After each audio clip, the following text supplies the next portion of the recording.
The blade fell, and blood pooled on the marble floor of the royal chamber. "Another heir is dead, my queen." The soldier's voice echoed through the palace halls as Queen Athaliah stood at her window, watching smoke rise from Jerusalem's rooftops. Her son, King Ahaziah, had been killed in battle just days before, and now she held the power she had craved for so long. "Good," she whispered, her fingers gripping the stone windowsill. "How many remain?" "3 more children, Your Majesty, all under the age of 10. Athaliah's heart pounded. 3 obstacles between her and absolute rule. 3 small lives that could grow up to challenge her throne. 3 threats that had to be eliminated. "Kill them all," she commanded without turning around. "Every single heir to David's throne must die tonight." The soldier hesitated. "My queen, they are just children. They are threats." Athaliah spun around, her eyes blazing with fury. "Do you think children cannot grow into kings? Do you think innocent faces cannot hide ambitious hearts? I will not wait for them to come for my crown. Find them, kill them, leave none alive." As the soldier's footsteps faded down the corridor, Athaliah pressed her forehead against the cool stone. Fear gnawed at her chest like a living thing. She had seen what happened to queens who grew careless, who trusted in bloodlines and divine protection. Power was not given. It was taken, and it was kept through strength alone. The screams began within the hour. In the royal nursery, servants fled as soldiers burst through the doors. Princess Jehosheba, sister to the dead king, heard the commotion from her chambers and felt her blood turn cold. She knew what those sounds meant. She knew what her mother-in-law had ordered. "No," she breathed, rushing toward the nursery. "Please, God, no." But as she rounded the corner, she saw them, 3 small bodies lying still in pools of blood. The children who had been playing with wooden toys just hours before were now silent forever. "Is it finished?" Athaliah's voice cut through the chaos as she entered the nursery, stepping carefully around the bloodstains. "Yes, my queen," the lead soldier reported. "All the royal heirs are dead." Jehosheba pressed herself against the wall, hidden in the shadows, her hand covering her mouth to stifle a sob. But wait, her mind raced. There was one more. Baby Joash, barely walking, had been in his wet nurse's chamber. Did the soldiers know about him?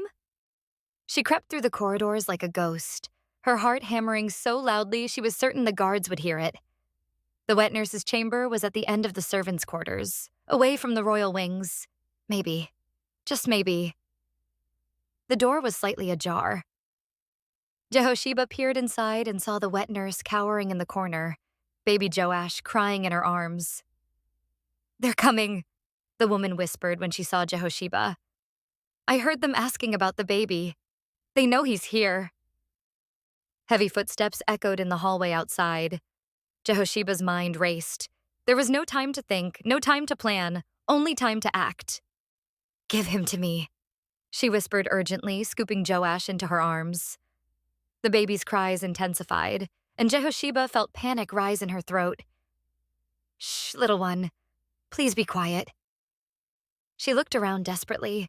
The window was too high, the door too dangerous. But there, a large storage chest in the corner, filled with blankets and linens. "Help me," she whispered to the wet nurse. Together they emptied the chest and lined it with soft cloths. Jehosheba placed Joash inside, her hands shaking as she tried to calm him. "Stay with him," she told the wet nurse. "If they ask, you've seen nothing. The chest is just linens for washing." The footsteps grew louder. Jehosheba closed the chest just as soldiers burst through the door. "Where is the child?" the lead soldier demanded, scanning the room with hard eyes. The wet nurse's voice trembled. What child, sir?" "Don't play foolish with me, woman. The baby prince. We know he's here." Jehosheba stepped forward, forcing her voice to remain steady. "I've been searching for him myself. The servants say he was taken from the palace earlier today. Perhaps he's already dead." The soldier's eyes narrowed as he studied her face. "You're the king's sister, aren't you?" "I am, and I'm as eager as anyone to see this matter finished. Check the room if you must, but you'll find nothing. The soldiers ransacked the chamber, overturning furniture and tearing through cupboards. The storage chest sat in plain sight, and Jehoshiba's heart nearly stopped when one soldier's hand rested on its lid. Inside the chest, baby Joash had fallen silent, as if sensing the danger. "Just linens," the soldier muttered, moving on to search elsewhere. After what felt like hours, they left. Jehoshiba waited until their footsteps faded completely before opening the chest. Joash looked up at her with wide, innocent eyes, unaware that he was the last surviving heir to David's throne. "What do we do now?" the wet nurse whispered. Jehoshiba lifted the baby, her mind already working. There's only one place in Jerusalem where she won't dare to look: the temple. That night, under cover of darkness, Jehoshiba carried Joash through the winding streets of Jerusalem to the temple of the Lord. Her husband Jehoiada, the high priest, met them at the entrance, his face grave with understanding. "Is it true?" he asked quietly. "All the others?" Jehoshiba nodded, tears finally spilling down her cheeks. "This is all that remains of David's line."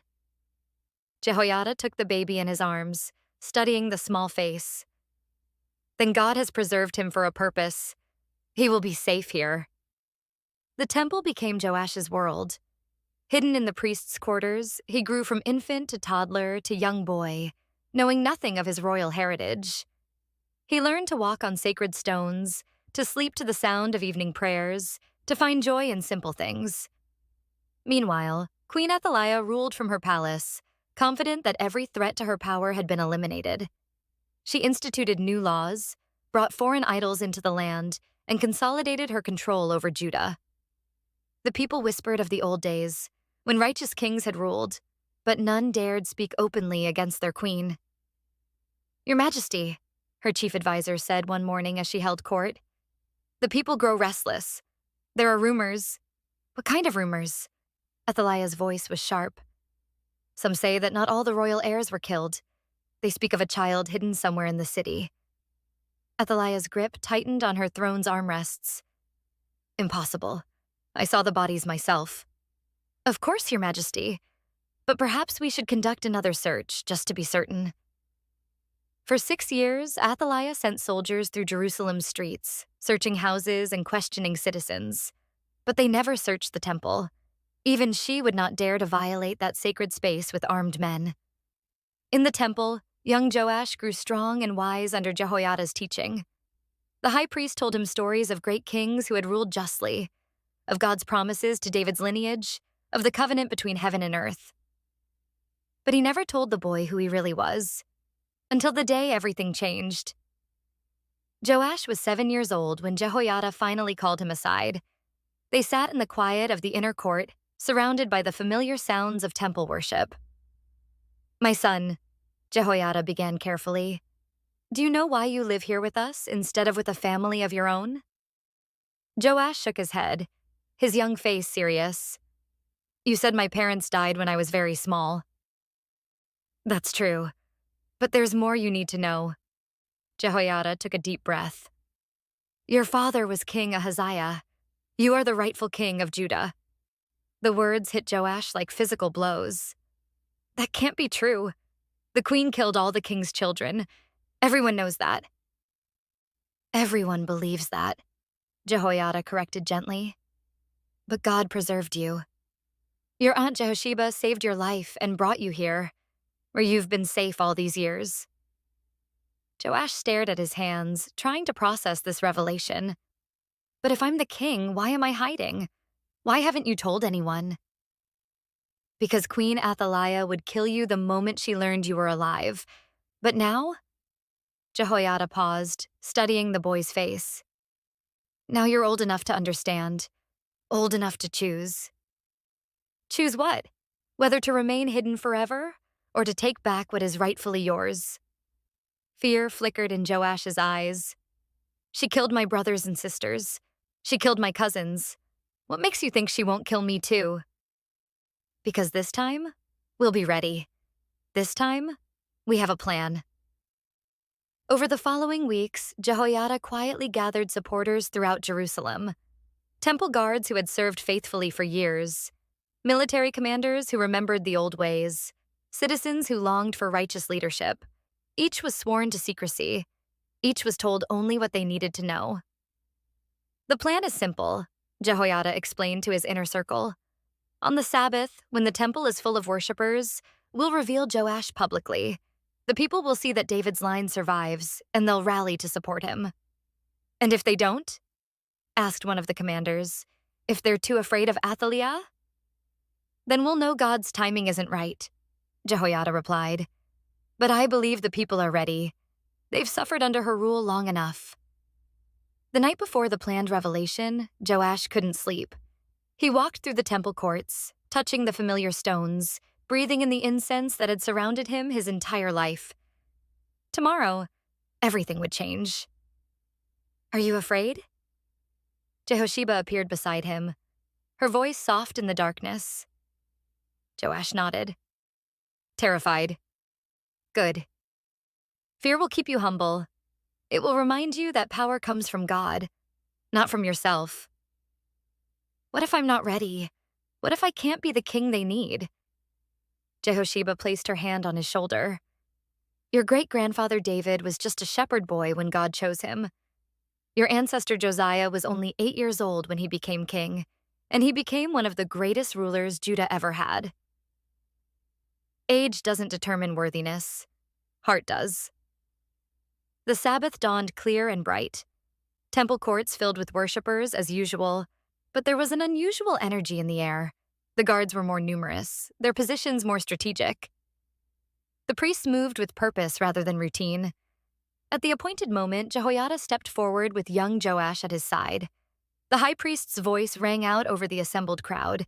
People of Judah, behold your king! A gasp rippled through the crowd as Jehoiada placed the crown of David upon Joash's head. For a moment, silence reigned.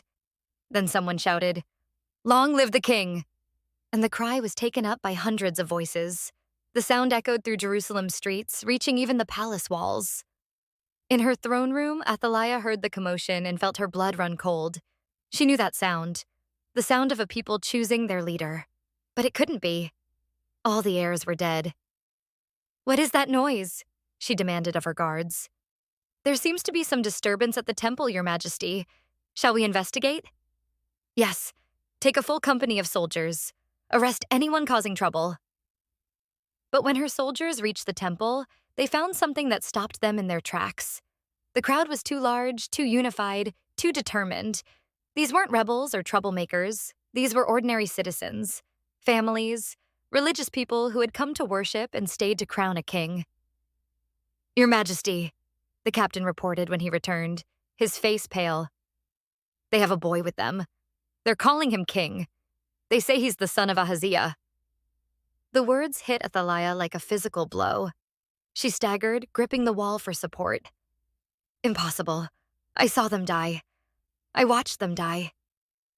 Perhaps you should see for yourself, Your Majesty. Against every instinct that screamed danger, Athaliah left her palace and made her way to the temple. She pushed through the crowd, her heart hammering, until she reached the front where she could see clearly.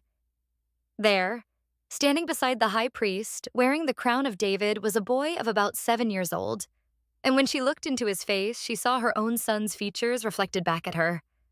This was indeed royal blood. This was indeed an heir she had missed. Treason, she screamed, her voice cracking with rage and terror. Treason! But her cries were drowned out by the crowd's response. Long live King Joash! Long live the king! The temple guards closed ranks around the young king, while Athaliah was escorted away from the sacred grounds. Her reign, built on the blood of innocence and maintained through fear, crumbled in the span of a single morning. Justice was swift. The woman who had seized power through murder was judged according to her crimes. And in the palace where children had once died in their beds, a new king began his reign. Joash's coronation was followed by a ceremony of covenant renewal. Standing before the same altar where he had learned to pray as a hidden child, he made his vows to God and to his people. The idols that Athaliah had introduced were destroyed.